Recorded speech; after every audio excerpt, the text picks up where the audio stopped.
generated an hour ago. Should have been back by now. Then he appeared. The man in the bear mask.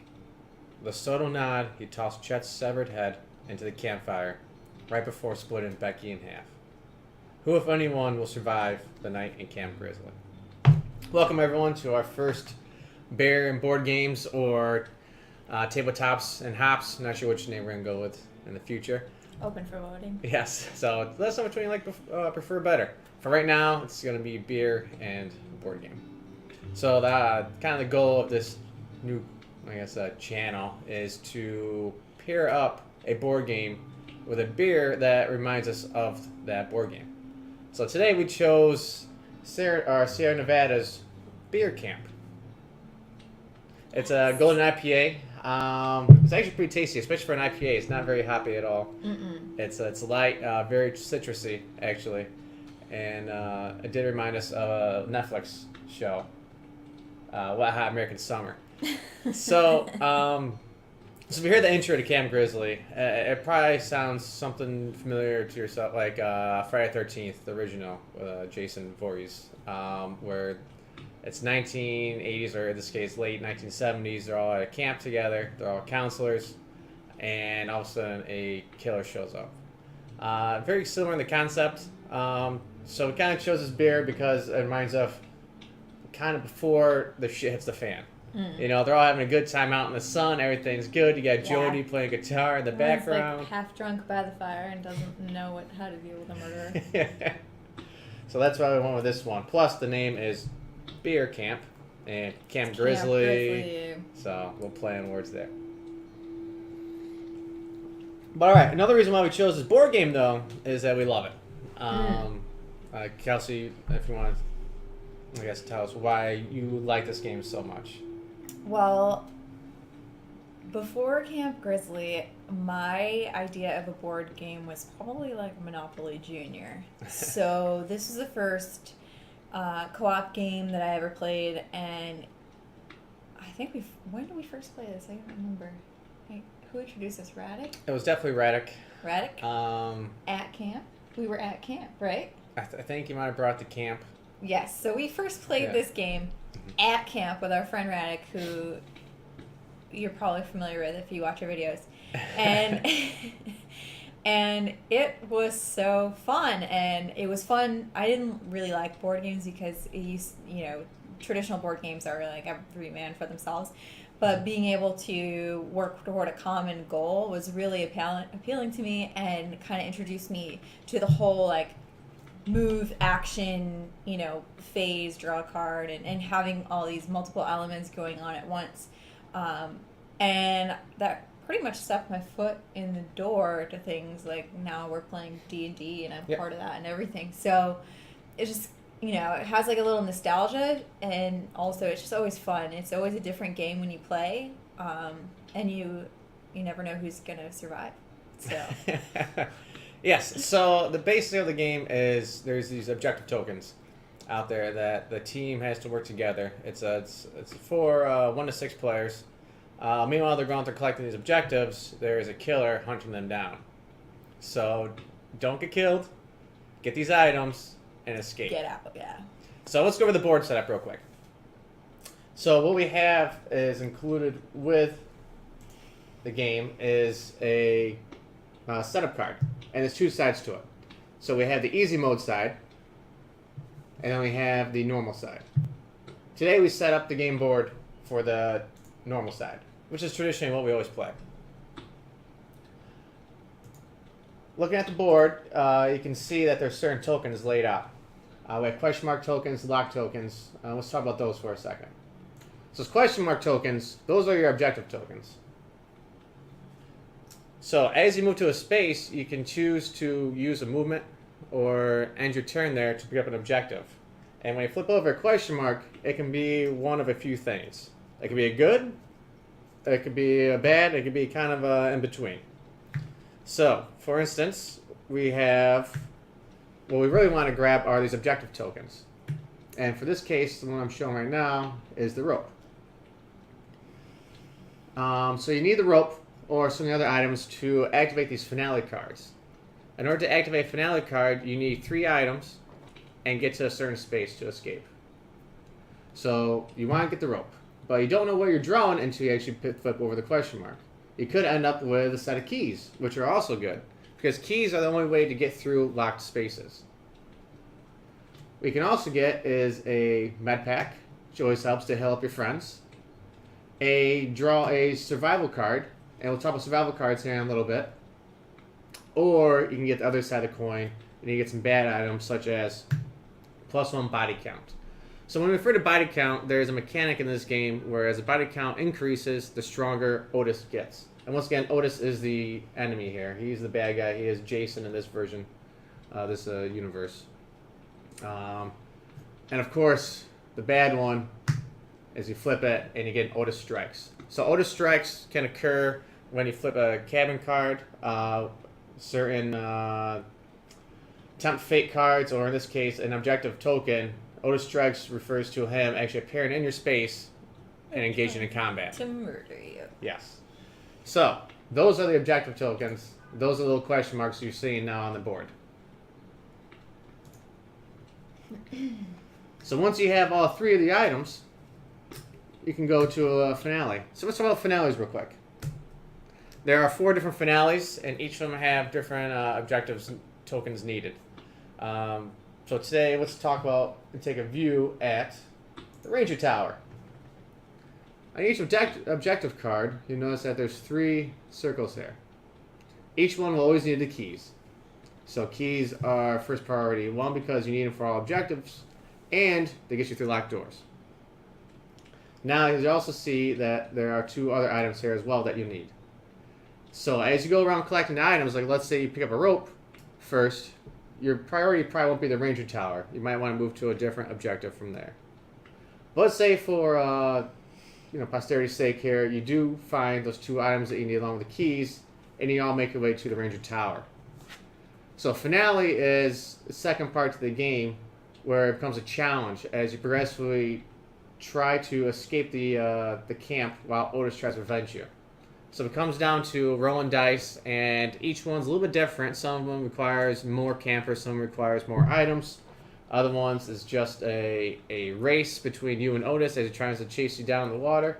They are pretty unique, and they are all fun. And just a look at the locked door tokens, a little closer view there. Those means you cannot enter the space at all. You can't pass through it, you can't go around it. You can't enter it without keys or a crowbar, which is a weapon that can break locked ones as well. I didn't know you could use a crowbar. Yep.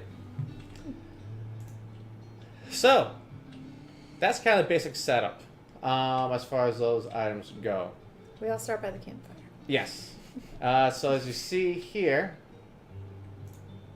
our tokens, there are player tokens right here in the middle, are right there on the campfire, because that's where we all start. But now Otis, he'll start next to us in the tool shed. So let's take a look at his card real quick. So Otis's card is special.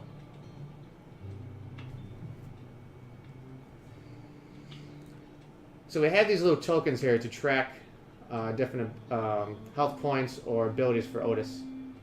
So on the normal mode, his stalk actually starts at 2, where on easy mode it will start at 1. Stalk means how fast he can go. He can move 1 square, or he can move 2 squares. Attack would be, when you combat Otis, what dice does he roll to combat against you? And damage dictates how much damage he does to you if he wins. So right now, on Otis's turn, he moves 2 spaces. If he engages in combat with us, he'll roll a d4 against us. And if he does win, he'll deal 1 damage. So, let's go ahead and place Otis on the board.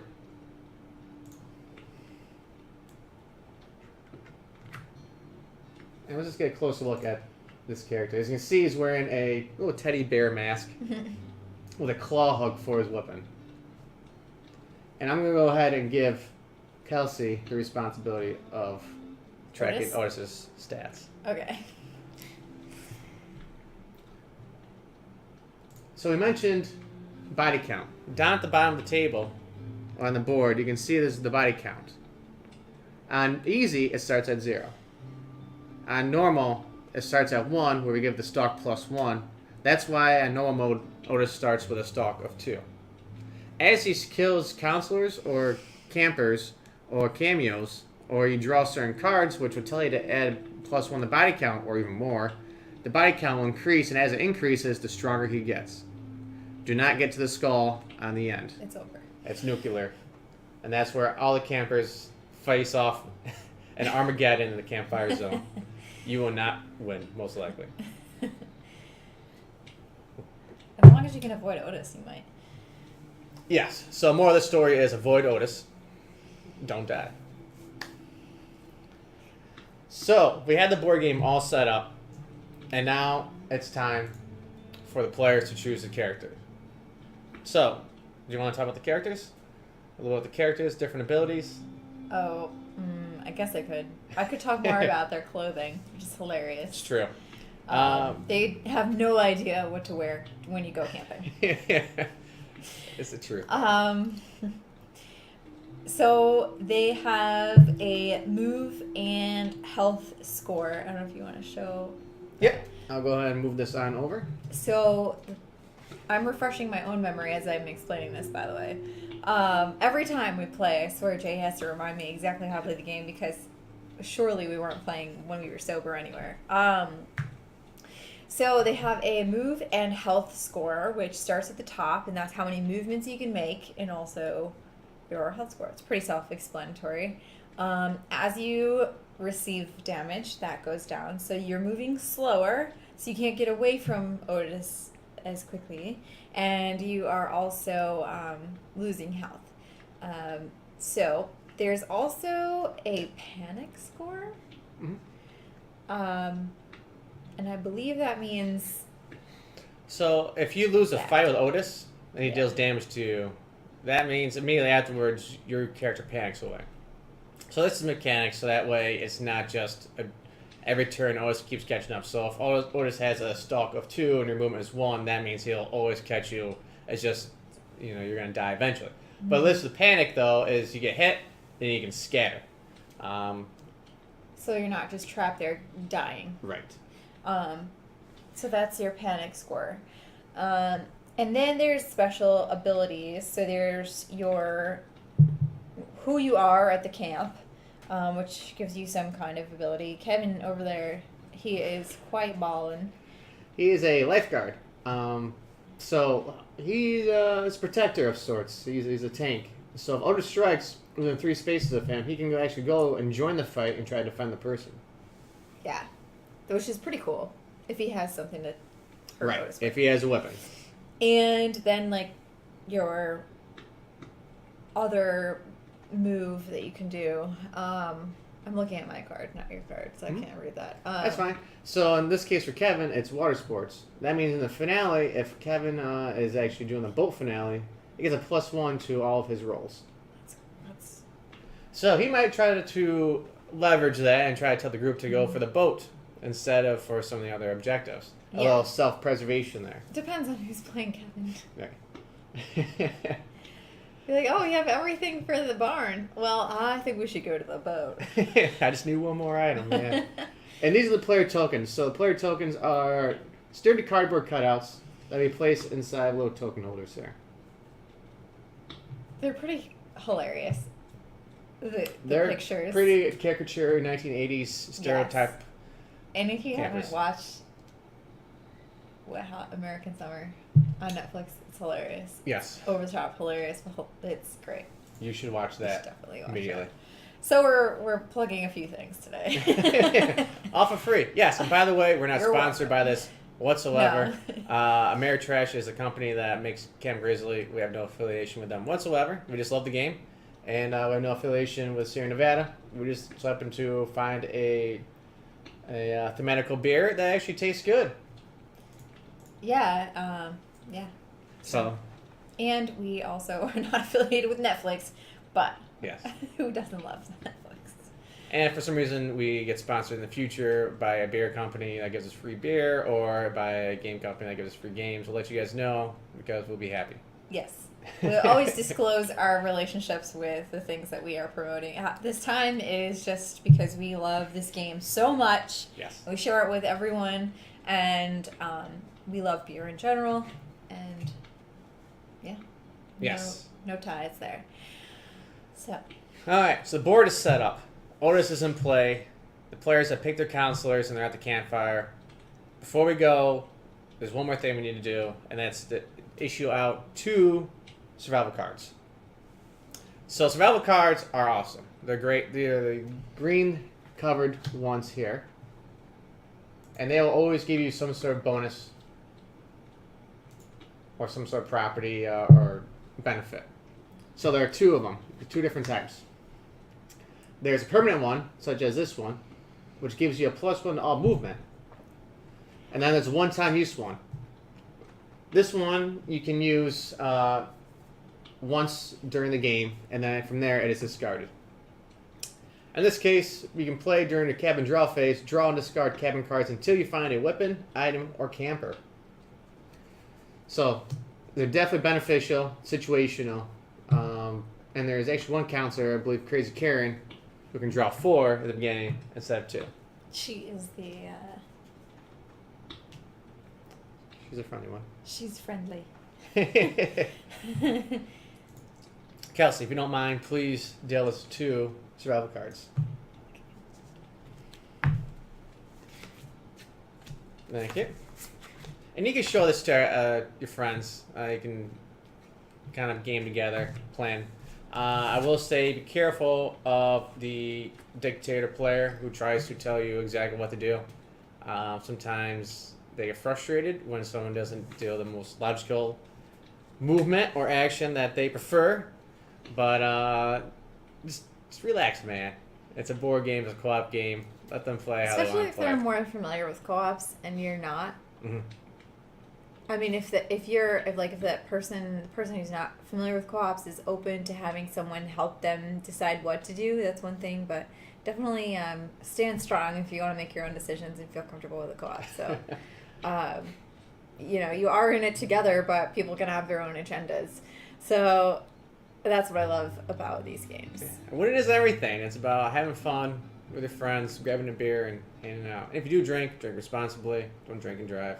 Crash on the couch if you need to. Real quick, let's explain the board a little bit better. So there's cabins and there's trails. That kind of makes up the entire board. Each little cabin are these outline buildings here. Each trail are these paths that lead to it. Now, there are 2 types of trails. There are these brown ones, which are the normal trails, and there are these green ones, which are your nature trails. Now, nature trails are special because they're not easy to navigate. Now, if you're Sherry over here, yeah. She actually can treat those nature trails as normal trails. Otherwise, you have to roll and actually not try to get lost in those trails. So it's a gamble sometimes. Other than that, if Otis strikes a cabin, so if we're all inside of a cabin together, and Otis strikes one of us, he attacks everybody within that cabin. So that comes into some game planning too. Do we want to split up, or do we want to stick together and try to fight off Otis all at the same time? But as you can see, kind of an aerial view of the map, we do want to gather question marks. We do want to gather the keys. We do want to avoid Otis. And we do want to get the hell out of here. Mm-hmm. So that's the main objective. Ideally together, but yes. Things happen. So for finale cards, you don't need to all be there. You just need all the items together. And the person with the majority items can say, we're leaving right now. Mm-hmm. So it's happened where 3 of us are there, and one of the players' husbands is on the other side of the board. Wait, this happened? Yeah. Yeah. And she was like, sorry. I said that? No, not you and me. Oh. Oh, no. I was gonna say. Friends.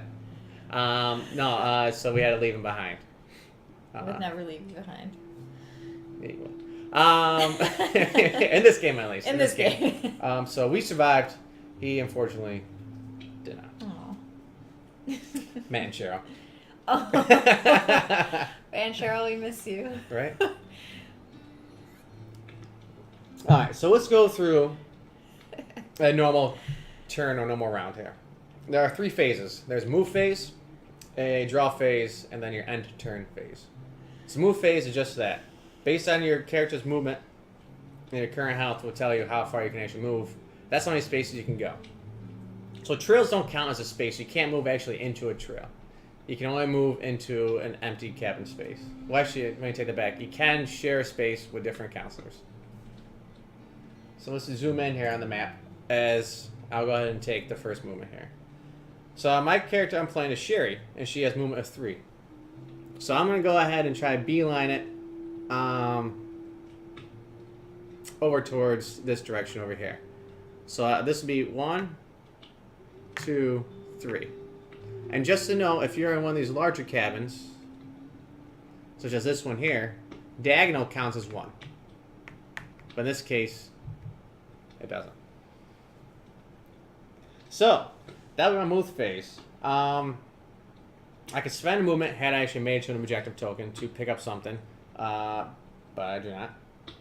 So I must draw a camp or a cabin card. So let's take a quick look at these cabin cards.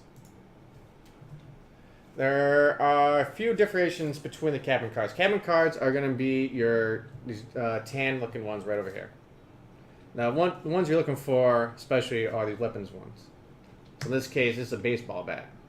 And weapons help you with combat against Otis. Without weapons, you're going to have a bad day. But sometimes you get other beneficial items. And these are your item cards, such as a flashlight. Also notice on the weapons cards, they're one-handed or they're two-handed. Sometimes they're versatile. Other times they're only 2 or they're only 1, and you can dual-wield one-handed weapons. The flashlight looks like it's actually glowing in that shot. So the flashlight, any phase, you may look at a face-down objective within 2 spaces after looking 3 times to discard the flashlight. So this is a good card to have so that we don't draw the Otis Strikes objective token. But not only items and weapons, you can also come across NPCs. In this case, you can come across campers. So campers are little kids. And this is one of my favorites. This is Lunchbox. And campers are going to have their own special abilities. Or disabilities. So I feel so bad. Lunchbox's special ability is, when Otis strikes, you can safely run 2 spaces away. But Lunchbox isn't so lucky. Discard the poor little guy. Body count +1. So in other words, if you draw this card, you can throw him to the side so that way you survive. And your body count goes up, so that's not good. Right. There's also these things called cameos. So cameos are special NPCs that come out, and they'll move around, and they all have their own objective. So in this case, we're going to place this officer's cameo card, and their objective is to cross paths with you guys and discard all random weapons. Which is horrible. Right. So they're usually not good at all. And they'll get their own player token as well. So they'll move around the board with your character. If Otis comes across them, Otis will kill them immediately. And body count will go up. Body count will go up. In this case, those are 2 officers. The body count will go up +2. If you cross past them, you have to randomly choose a weapon to discard. Yeah. Not good. Then you get some fun ones in here. These are called fooling around ones. Karen. So, a lot of times what happens is you must choose a counselor to move to your space, in this case, and you will fool around. So there's this mechanic called Tempt Fate. What Tempt Fate means, you draw X amount of cards from the cabin card deck, hoping you don't get a red card. If you don't get one, you guys are okay, you fooled around, life is good. If you get a red card, Otis strikes, and he's interrupting you. So it's like double suck. Yes. Is that an innuendo or? Oh boy. No more fooling around and you're dead. Yes. I think it's a common trope in horror films. Yeah. If you have sex, if you're gonna go off and have sex, you're gonna have a bad day. Mm-hmm. Somebody's gonna die. And there's also the cool ones called plot twists, where it gives you a choice. In this case, you can drop what you have, drop an objective weapon or an item card, and you can move away 2 spaces, or fight off Otis, defend your grounds. So it gives a little option there, and those are fun. A lot of times they don't go that well either. Whichever one you choose. Yes. There is also environment cards, which will affect every player out there, including Otis as well. Sucks. This one is downpour, where everyone's movement is decreased by 1 because of the heavy rain. So those were you thought were bad, but then there are worse ones. There are special Otis cards. And this one, you want to read it? A random counselor in this cabin is pulled into the woods where Otis strikes. Any counselors who survive the woods move to a random nature trail. So, if you're in a cabin with me, and I draw this card, we're going to roll a die to see who gets attacked. That could be you, and I'm sorry. But it's better than you than me. So you must defend yourself against him. And those are the red ones that we're talking about with Attempt Fate. And then, of course, there's the traditional can't mistake it, Otis strikes cards. That you draw where 4 immediately times in a row. Otis moves to your square and he makes an attack against you. And against anyone in the cabin. So, do you split up? Do you stay together? Who knows? That's a challenge. You know, hopefully someone is whipping soon. Okay. Alright, so I must draw a cabin card. And I get an environment card, Blood Moon. While the Blood Moon is in play, Otis causes double damage. Great. The Blood Moon lasts 2 rounds. God damn it. So I like to put this aside, and I like to put little tokens on top of it. And this is where the swearing begins. There's only 2 of us. So that way we can track how many rounds it's been since he's gotten this. And also... Otis gets a turn of his own. Yep, we'll get to there. So there are some tokens. So certain items you can grab, you can actually drop in the ground. So it's a bear trap and a radio. And they each have different effects. Bear trap will slow Otis down. The radio will distract Otis. Instead of stalking somebody else, he'll come for the radio. And of course, sometimes you can cause a fire, in which case the fire token comes out. When do you get tokens? So if you get an item, like a radio or a bear trap item from the cabin card deck, you then hold in a token until you want to burn the card and drop it. Yeah. Okay. Fire token, a lot of times those are going to be your plot twist ones. So the plot twist will be that you cause a fire, so that square is now fire, and if you try crossing or landing it, the player is going to get burned. Also, sometimes when Otis strikes, he does so much damage to you, or there's a special Otis card, you become horrified, in which case you get the horrified token, and that's bad news because your rolls are -1. All of them. So, move phase. Just recap. I move 3 spaces. Your movement cannot drop below 1. So, for instance, the downpour says decrease movement by 1. If my movement was 1, I still can move 1.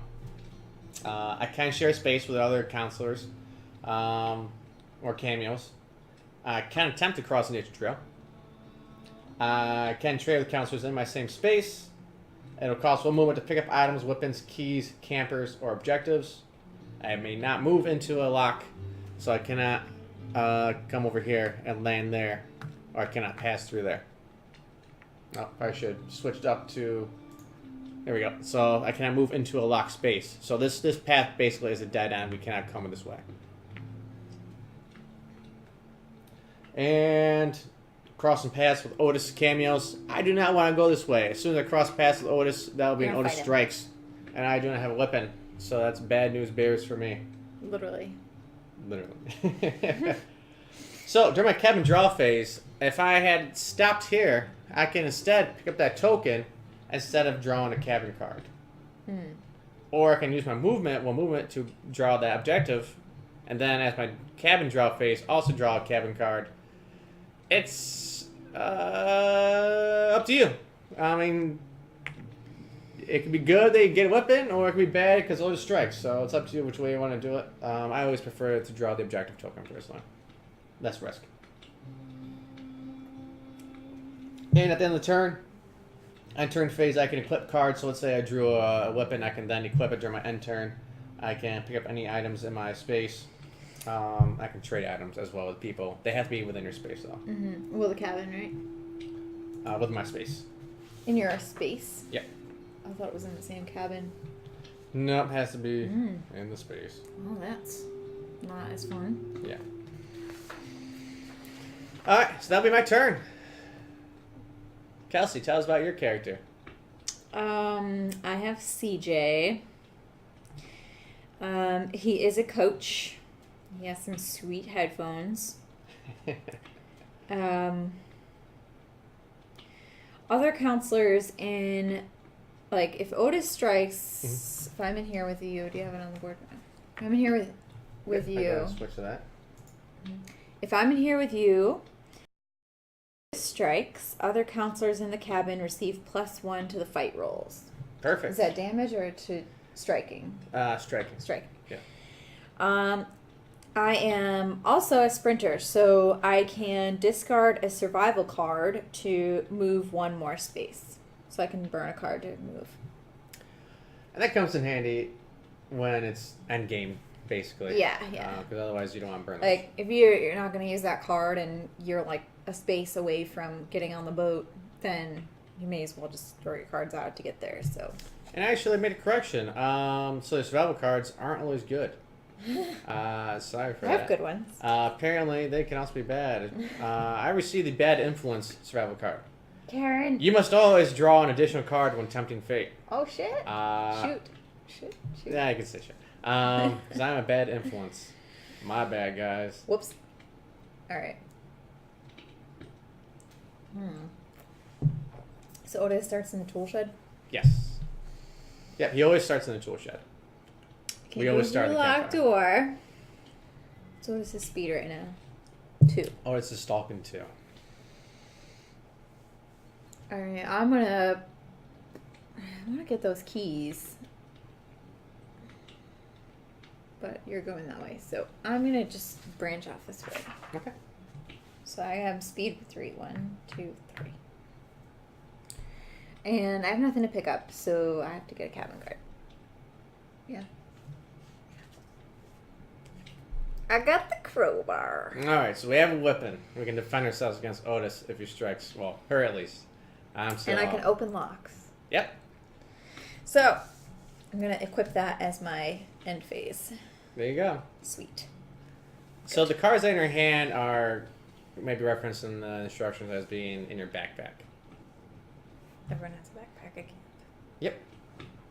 Alright, so once all the players go, Otis goes. So there's some special rules for Otis. One, if he's off the board for one reason or another, he'll appear at a random trail. So if you notice, there are numbers on the trails here. Right? 3, 4, 2, 1. So what we do is we take a D8. 10. D10. And we roll. And we'll see what trail he comes out on. But since he's on the board, we must follow his stalking rules. 2. So, his stalk rules are he will stalk the closest counselor or cameo using the shortest path. So that's when you start counting the tiles. So to me, 1, 2, 3, 4. 1, 2, 3, 4, 5. So to Kelsey, CJ's over here. You can go 1, 2, 3, 4. 1, 2, 3. So he doesn't have to nature trail? Right. Okay. So Otis is special, as well as the cameos. They don't care about nature trails. They just know the paths so well. So he's coming after me. Yep. So let's say there's a tie. He'll go for the fewest people in a cabin. If that's a tie, he'll go for someone who's horrified. If that's a tie, he'll go for the most injuries. And if that's a tie still, he'll go random. So, he's going to go the shortest route. Now, what he does here, though, is since he's entering a locked space, he'll actually burn out his movement to break that lock. So, no matter how much movement he has, as soon as he crosses into a locked space, he breaks it, and then he stops. So that is Otis's turn. And then we'll come back to the top of the order. So, it's my turn, and I see an objective token to reach, and I see keys getting close, so I'm going to go ahead and move towards that objective token. So I'll move 1, 2. I will spend my third movement point to pick it up, and I get a crank. So, as we look around the board here, there are 2 objectives with the crank. We have the boat, and we have the ranger tower. So, we're going to get the keys. So that means we want to get a rope or a battery. Now, there are more tokens than there are opportunities out here. So there's a possibility that the rope and the battery aren't even out there. It's a possibility that the last one we get is one of those. So it might be a little bit of a scavenger hunt. And it's a possibility we'll get 2 different ones, such as the rope and the gasoline as well along the way. So, but we kind of know where we want to go. So we might not want to get to the edge of the board here. No. That's the end of my move phase. So I'll go ahead and do my draw phase now. And I'll take a cabin card. And I've received a plot twist. It's called the swivel chair. Kevin spun the chair around. And I'll go ahead and show everybody here. +1 body count. And you are horrified. Whoa. So. What? Yep, so I'll go ahead and take a horrified token here. Place that on my card. And I'll also move the body count tracker +1. Now it's an empty square here, so no stats change for Otis. But it does increase as we see that Otis has killed another member. And those will be discarded.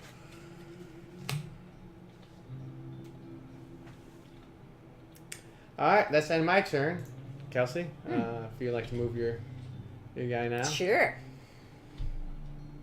I'm going to trap myself over here, aren't I? 1, 2, and use my... Oh, shit, if I use my action to bust the lock. Mm-hmm. You can. And then can I flip over the thing? Yep. Okay. So I'm going to open this lock, and I'm also going to use my last movement to open this, which is a gas can. All right, there we go. Gas can. Can you see it? So we have the crank and the gas can. That means nothing. That does not exactly. So now we have everything is open now for us. Hey, it's kind of a good thing, right? Yeah. I have no more movements. All right. So let's go ahead and draw the cabin card then. Okay. Whoops. So what Kelsey just drew is an Otis Strikes card. Once again. Where? That means that Otis immediately moves to her space and makes an attack. Luckily, she has a weapon though. Yeah, I do. So, as we can see, Otis's card right now has an attack of a D4, while the crowbar has an attack of 6. a D6. So, statistically speaking, a D6 should be a D4. So Kelsey will get the D6. These are provided in the game as well. We'll go ahead and show the little dice here. Some of you guys, D&D players, probably have your own set. But they do provide these handy dandy ones here, different colored, easily identified on the cards as well.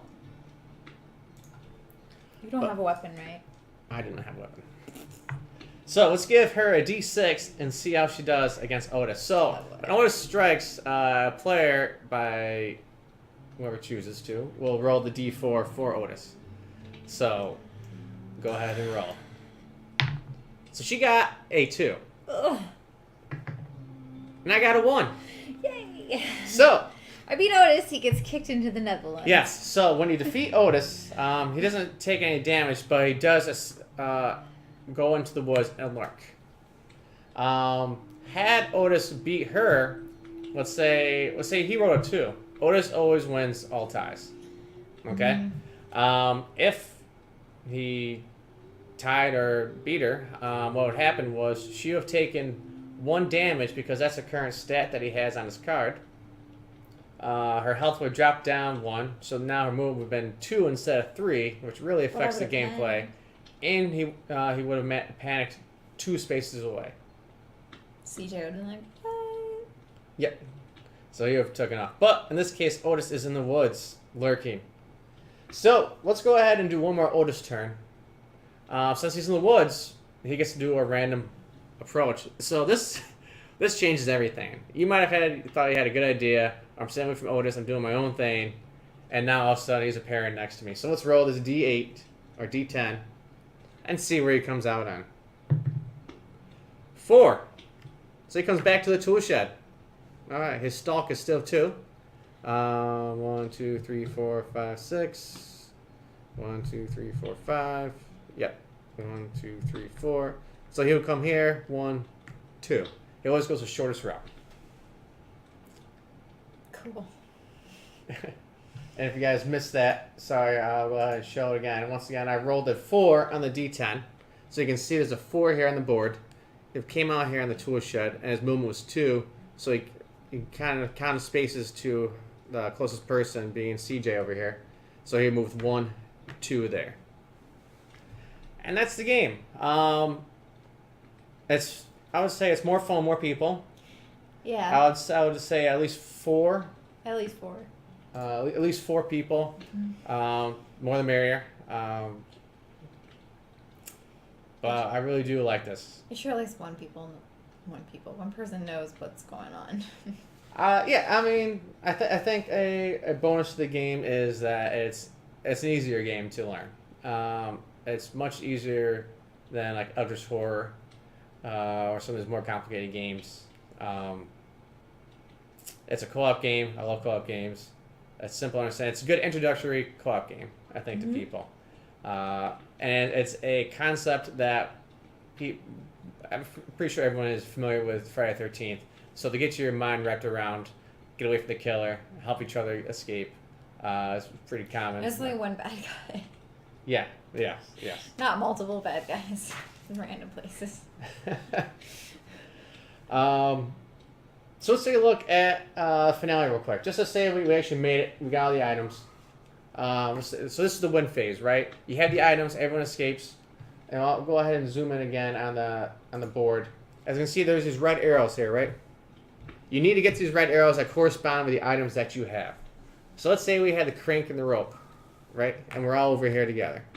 If I'm over here and CJ has all the items, he can leave without me.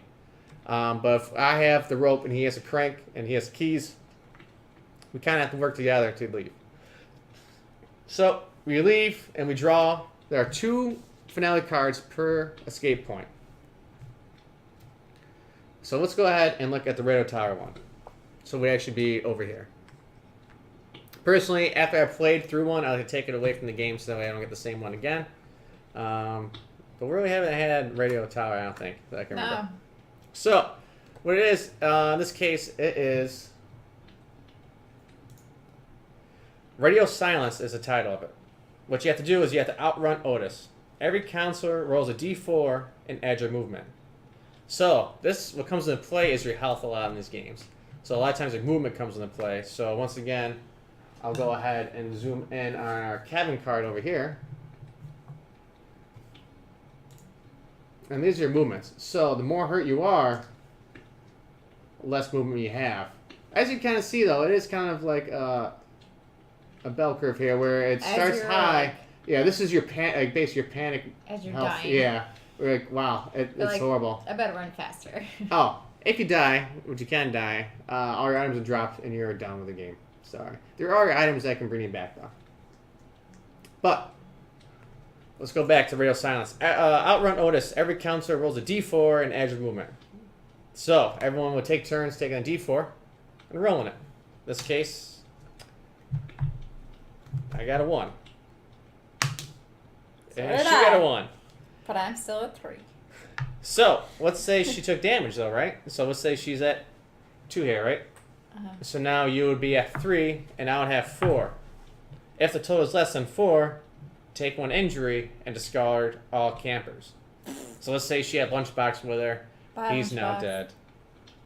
Oh, well. So you guys run up the radio tower. You're running up, and now it's time to actually call for help.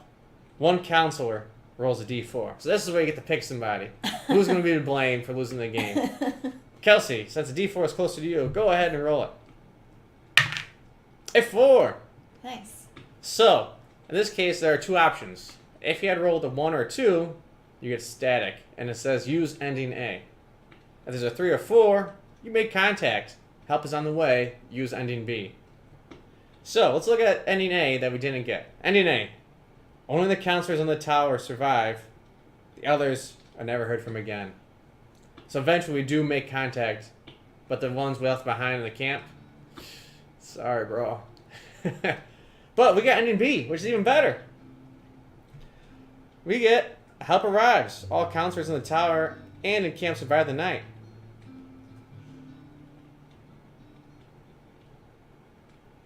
And go home. Now, there is there's a outcome here. So once you roll a 1 or 2 or 3 or 4, sorry, there is another phase actually in there where it's called you hold out for the help, which means Otis strikes. So he comes up, you guys make the phone call, you either make contact or you're trying to. Otis comes up and attacks you. Counselors receive a +1 to the rolls for each camper present. So in other words, the more kids you have, the better chance you have of surviving. Counselors that panic must move back to camp. So you can actually go back, run away.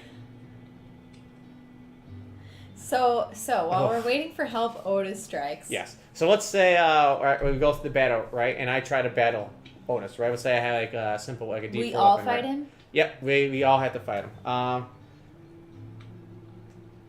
So we can choose. We can choose who. Basically, it treats it like an Otis strike combat scenario where we're all inside a cabin, right? We can choose who goes to first. If one person wins, he's removed from the board. However, if he comes up there and I decide to go after him first and I lose, my character escapes and runs back to the camp trying to run away. Let's say then you go up there and you kill him, right? Or you find him off. Help arrives. You're screwed. Depending on what we got. Now, since you got 3 or 4 on the D4 roll, they're fine. I'm fine. Mm-hmm. But if you had got a 1 or 2, as my character runs away, Otis catches up and kills me. Damn. So. They thought of everything. This game is so comprehensive. And it's it's actually a story a little bit. It's light role play to where it kind of breaks you into a little D&D. Yeah. You know, it's very simple phases. There's not a lot of resources. There's not too much, I guess, involvement. So let's talk about our pros and cons. I think we're very pro on this. We talked about it being a beginner co-op game. Easy on the rules. It seems like a lot, but it's not really. No, it's a quick setup. The cards help. It tells exactly where to place all the tokens. If we haven't mentioned it before, the artwork is awesome. I mean, I love like the style, like this of this character here. The cabin cards themselves are well done. So you can get like an acoustic guitar whip in there. That's cool artwork. Here's some spare keys from like a bloody hand. Really well painted and drawn. Definitely fits the style of the game. Mm-hmm. The feeling of the game. The 1980s cheesy. This music does too. Is this Sirenscape? Nope. Who is it? Oh yeah. So the music is actually provided by Sirenscape here. Yep. And I was going to switch over to a more creepy mood as Otis strikes, but I really like the Jody playing his guitar at the campfire feeling. Jody screaming as Otis beheads him. Right. I think the cons, you can start to develop a routine. You know kind of what to expect. You know the general pathway you want to go each time. If you're always playing the same people. Yeah. It's easy to be bullied by one person. Well, I think that's the same with a lot of co-op games. Yeah. Definitely. But I definitely would say if you're playing the same 5 people all the time, you're gonna have the same story a lot of the time. Like, Yeah. You're gonna pick the same people, so maybe like randomize the people that you're picking. One thing you can do is take the counselor cards and shuffle them up and Yeah. randomly choose one instead of the people actually choosing their own. So I don't think I've ever played the same game twice. I think we've always played a different game and always had a different ending, and always but we've always played with different people. And it's one of those things where you think you have everything in control, and then you just don't. Yeah. Otis strikes 3 times in a row. Yeah. Which comes at, I'm not sure if it's con or what. Sometimes you can be weighted in the front with Otis strikes. Sometimes they're all weighted in the back. The cabin cards themselves are pretty thick, so you can get 5 or 6, Otis strikes cards before you even get a weapon, or you may never get an Otis strike. I mean, there were times we never even got a weapon. It's true. Yeah, you just run. We definitely Which is don't. a possibility. So I'm not sure to combat that.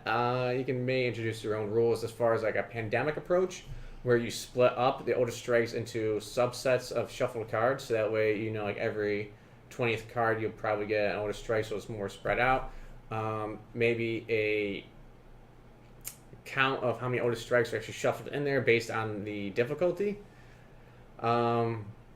There's other mechanics you can introduce to your own game, as far as like if you make it to the tool shed, you'll get the crowbar. If you make it to the game room, you get a different weapon. If you made it to bunny cabin, you get the acoustic guitar. The bunny cabin. Stuff like that. Oh, the names of these places are great too. Yeah, the bunny cabin. You have beaver cabin. You have the game room. You have dining hall, stables, sports cage. So you can put the baseball bat up there. But then again, that becomes more. Like if there's a DM kind of. Yeah, hedging towards routine even more. That way, it's not random at all. Where you can almost, create an algorithm to beat Otis. If someone is Otis and someone is running the game, like you can do it that way. But that's what I like about this game is you'll see similar games where it's 4v1. But I like the AI approach for Otis. That way, it's us versus mystery guy over there. Let's all kill him. That's why it's simple enough where his algorithm is simple enough to get to the closest person. But once again, we highly suggest it. I'm not sure you should find this in game stores or anything. But you can find it. It's made by Ameritrash. Just Google for Camp Grizzly or Ameritrash Games. You'll be able to find it. We ordered it online. Mm-hmm. So you can definitely order online and get it in. I think everyone orders everything online pretty much. Yeah. Oh yeah, right. There were rumors of an expansion coming out. I think they're still working on it. I'll let you guys. Hear that rumor. Oh well, I hear it now first. Well, I'm looking forward to it. I love this stuff. I really like the game. I like the style. I like its presentation, everything here. I like the gameplay. Like I said, if you have a friend that is not sure about co-op games, I would highly suggest introducing them to this. Maybe even like on a Friday the 13th night, going camping, a stormy night, bring on over, turn off the lights, throw on some creepy music, put some candles on or lighting, and scare him out a little bit as Otis comes around in his teddy bear mask and his claw and hunts everyone down. We've only met one person who just absolutely could not stand this game. Yeah. But everyone else loves it. Everyone else had such a great response to it. Yeah. And this is one of my favorite games of all time. So. Because they really nailed it down. Like I keep going back to Friday 13th. I wouldn't surprise me. I mean, how Friday 13th made a game. I'd say just copy paste. This one nailed it. It has a co-op. It has the objective tokens. And it has the escape, and it has change of pace when you get to the finale as well, which is always fun. I like to see more finale cards. Yeah, that would be good. That'd be nice. Maybe even some more counselor cards, just random stuff like that. Maybe in the expansion. Maybe in the expansion. We'll see. A different map, different enemy. We'll never know. We'll know once it comes out. Yeah, all right. We'll let you know. We'll let you know. We'll do a follow-up. What do we know? If you don't know, you don't know. Anyway, go grab this game because it's awesome. Yes, and if you can, grab the game and grab the beer. Grab the beer. Recommend Beer Camp Golden IPA. It is seasonal, so get it soon. Yes. Sierra Nevada is always a pretty solid beer, so. Yep, Sierra Nevada screams outdoors. Yes. Camping, so. Other than that, thank you guys for tuning in. Check out other videos on our channel, echo5studios.com. Check out our charity down below. Links are below for YouTube, and if you're not watching on Twitch, so YouTube, look down below as well. And I actually forgot to go to our cool phase mode here. What mode? There we go. I wanted to do that. I'm sorry, guys. This is our awesome NSYNC video of us reacting to us moving around the table. I was like, man, I wish I could do that. I was like, all right, I already set that up. So you can actually move. You can see me in my face as I move our characters around and everything. Next time. There will be more beers and board games and hops and tabletops. We don't know what. Can you vote below? Thank you. Yeah, comment below. Let us know which ones you like. Beer and board games or tabletops and hops. Yeah. On that, thank you guys. Donate if you can. If you can't donate, hit that like button, hit that subscribe button, share with your friends. All proceeds do go towards charity. So I can't tell you to click on the ads, but I can tell you that all proceeds from those ads does go towards charity. So, use your imagination. yes. On that, thank you, Ameritrash, for making this awesome game. Thank you, Sierra Nevada, for making this awesome beer. And we'll see you guys next time.